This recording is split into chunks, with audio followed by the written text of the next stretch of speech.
The city of Denver wants to expand green space to make the city more resilient to climate change, but they say it's been challenging. Anusha Roy joins us in studio right now. Anusha, now is the time to do something because we're already starting to see the city warm up here. Yeah, and that's such a critical point, right? Because experts say Colorado has already warmed up by 2 degrees Fahrenheit, and the state is expected to warm another 2 degrees by 2050. That's according to Assistant State Climatologist Becky Bollinger.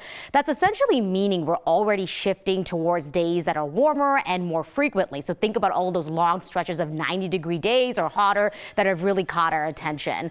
So one solution is adding more green space. So right now in Denver, 9% of the city land is parks and open space. City leaders would like to get to the point where everyone lives within a 10-minute walk of a park. That requires the city's Parks and Rec department to start snapping up more land to be set aside for green space, but it has so much competition right now. We know how popular Denver's real estate is, and a lot of people are vying for that land, including private developers. We believe more is better. And it's true because, if you want to think about climate change and a resilient Denver in the future, it's really about having those open spaces that can absorb the higher intensity rainfalls, the flooding. It's also about the green spaces that cool our city. So it does all the things that we need a landscape to do in a city that's going to experience hotter and wetter or more intense rainfalls.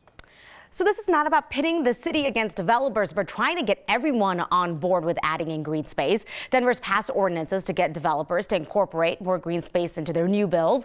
Voters also passed a 1/4-cent sales tax in 2019, bringing in around $40 million every year for the Parks and Rec department. The city is using some of that money as they're now negotiating to buy 33 acres for around $15.4 million. Yeah, so, trees are very important. They play a big, important role here. But the placement of trees has not been equitable, has it? No, it hasn't, and this has been studied pretty closely. And we know wealthier neighborhoods in Denver have more tree canopy than our lower income minority neighborhoods. That becomes critical because that can cool a neighborhood down by 7 degrees, 10 degrees. I mean, think about when we're hitting 100 degrees over and over again. That's huge. So when you look at the map of the city of where they're trying to buy this land, yes, it is in the inverted L in some of these neighborhoods that need more tree canopy. But we're talking 10, 15 years down the line as we continue to keep warming up. Yeah, trees are always good too, especially on days like today when it's hot and you're walking through a neighborhood. You have those big cottonwoods, big trees. It's always good to have that cover. Just a little shade, makes a difference. Absolutely does, Anusha. Thank you so much.